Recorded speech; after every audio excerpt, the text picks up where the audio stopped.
তো বন্ধু বান্ধৱীসকল আজি আমি এইটো ভিডিঅ'ত স্থানাংক জ্যামিতি ক্লাছ 10ৰ 7 নম্বৰ চেপ্টাৰটো ষ্টাৰ্ট কৰিম।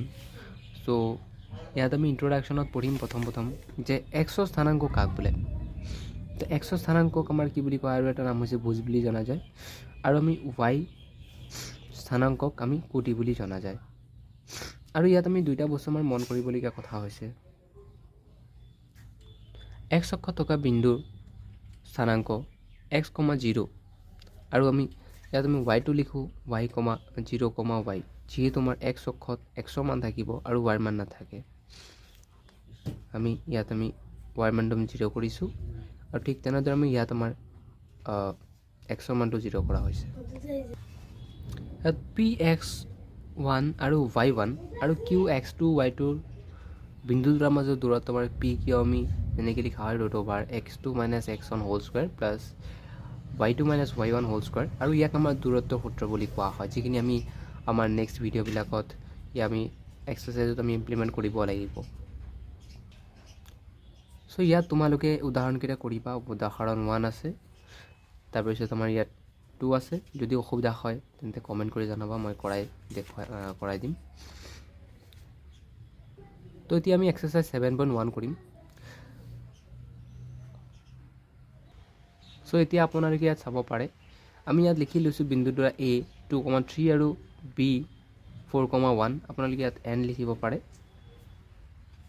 তো এ বিৰ বিন্দুৰ মাজত দূৰত্ব আমি কৰোঁ, যিটো মই দূৰত্বৰ এতিয়া আমি ব্যৱহাৰ কৰিছোঁ x2 - x1 √(x2 - x1) whole square আৰু plus y2 - y1 whole square. তো দুইটা বস্তু আমি ইয়াত দূৰত্বটো ব্যৱহাৰ কৰিলোঁ। এতিয়া আমি ইয়াত যিখিনি আমাৰ বস্তু আছে আমি ইয়াত ছাইডত লিখি লওঁ, এক্সৰ মান x1 কি হয়, x2 কি হয়, y1 কি হয়, গোটেইখিনি ইয়াত ছাইডত লিখি লওঁ। চ' আমি ছাইডত লিখি লৈছোঁ এক্সৰ মান আমাৰ 2, 3, x1 আৰু y1, আৰু x2 y2 আমি কি 4, 1 আমি ইয়াত লিখি লৈছোঁ ধুনীয়াকৈ, আপোনালোকে যে বুজিব পাৰে। চ' আপোনালোকে প্ৰথম এইখিনি লিখি ল'ব লাগিব, তাৰপিছত এইখিনি লিখিব নালাগে। চ' আমি এইখিনি ছল্ভ কৰিবলৈ ট্ৰাই কৰোঁ। তো মানে x2ৰ মান আমাৰ কিমান দি আছে, x2ৰ মান দি আছে 4 আৰু ইয়াত 2 দি আছে। তো 4ৰ পৰা 2 মাইনাছ কৰোঁ স্কুৱেৰ, y2 দি আছে 1 মাইনাছ আমি 3 কৰোঁ, ইয়াত স্কুৱেৰ দিব লাগিব। ইয়াত 4ৰ পৰা 2 গ'লে 2 স্কুৱেৰ প্লাছ ইয়াত আমি পাম -2 স্কুৱেৰ। তো ইয়াত আমি পাই আছোঁ 4 আৰু এইফালেদি পাই আছোঁ -2, এইখিনি 4 হ'ব। তো এইটো আমাৰ 8 পাম। তো 8ৰ পৰা আমি উলিয়াই দিব পাৰিম, এইটোক আমি এনেকৈ লিখিব পাৰোঁ 4 × 2, 4ৰ কাৰণে আমাৰ ওলাই যাব 2 ওলাই যাব, আৰু এইফালেদি √2। তো প্ৰথম আমি এ বিৰ দূৰত্ব পাই গ'লোঁ। ইয়াত আমাৰ কোনো একক লিখাৰ দৰকাৰ নাই, যিহেতু আমি ইয়াত একক নাইকিয়া। চ' এইটো আমাৰ আছিলে এক্সাৰচাইজ 1ৰ 1। চ' আমি নেক্সট কুৱেশ্যনত আহোঁ 1 আৰু 2। ইয়াত আমি লিখি লৈছোঁ যে বিন্দু দুটা আমাৰ আপোনালোকে কুৱেশ্যনত চাব পাৰে, আমাক সুধিছে -5, 7 আৰু -1, 3। আমি ইয়াত লিখি লৈছোঁ a -5, 7 আৰু b হৈছে আমাৰ ইয়াত b লিখিব লাগিব -1, 3। এতিয়া এ বিৰ দূৰত আমাৰ কিব এক্সটো আমি সূত্ৰ ব্যৱহাৰ কৰি লৈছোঁ, আৰু ডাটাখিনি আমি ইয়াত বহাই লৈছোঁ। আপোনালোকে ডাটাখিনি বহাব পাৰিবই নিশ্চয়। তো আমি ইয়াত x2 মানে আমাৰ হৈছে -1, তো ইয়াত আমি লিখি ল'লোঁ, আৰু x1 মানে আমাৰ -5, তো -5 দিয়াটো আমাৰ দৰকাৰ। তো ইয়াত আমি স্কুৱেৰ দিলোঁ, প্লাছ y2 আমাৰ হৈছে 3 - 7, ইয়াত আমাৰ দিব লাগিব, এনেকৈ স্কুৱেৰ দিব লাগিব। তো ইয়াৰ পৰা আমি লিখিব পাৰোঁ -1 + 5, ইয়াত আমি স্কুৱেৰ দিলোঁ, প্লাছ -4 মান হৈ যাব। তো এইটো আমি লিখি ল'লোঁ স্কুৱেৰ। তো ইয়াত আমাৰ হৈছে +4 স্কুৱেৰ, আৰু এইখিনিতো আমাৰ এইখিনি আমি 16 লিখিব পাৰোঁ। ডাইৰেক্ট ইয়াৰ পৰা আমি 16 প্লাছ কৰিব পাৰি আছোঁ। তো 16 প্লাছ কৰিলে আমি জানো সকলোৱে 32 হয়। এই বস্তুটোক আমি আকৌ এনেকৈ লিখিব পাৰোঁ 4 8 × 32 এনেকৈ লিখিব পাৰোঁ। বাকী আমি এনেকৈও লিখিব পাৰোঁ যে 16, এই বস্তুটো আমি এনেকৈ নিলিখি পেলাই আমি এনেকৈ লিখিলে 16 2 × 32, তাৰ পৰা আমাৰ 4 ওলাই আহিব আৰু ৰুটটো থাকি যাব।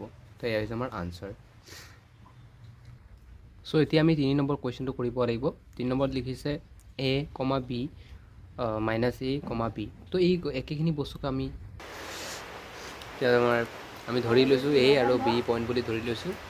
এ বিৰ দূৰত্ব আমাৰ লিখি ল'লোঁ, সূত্ৰ লিখি ল'লোঁ, আৰু আমাৰ সুবিধাৰ কাৰণে আমি গোটেইখিনি বস্তু আমি ইয়াত লিখি লৈছোঁ।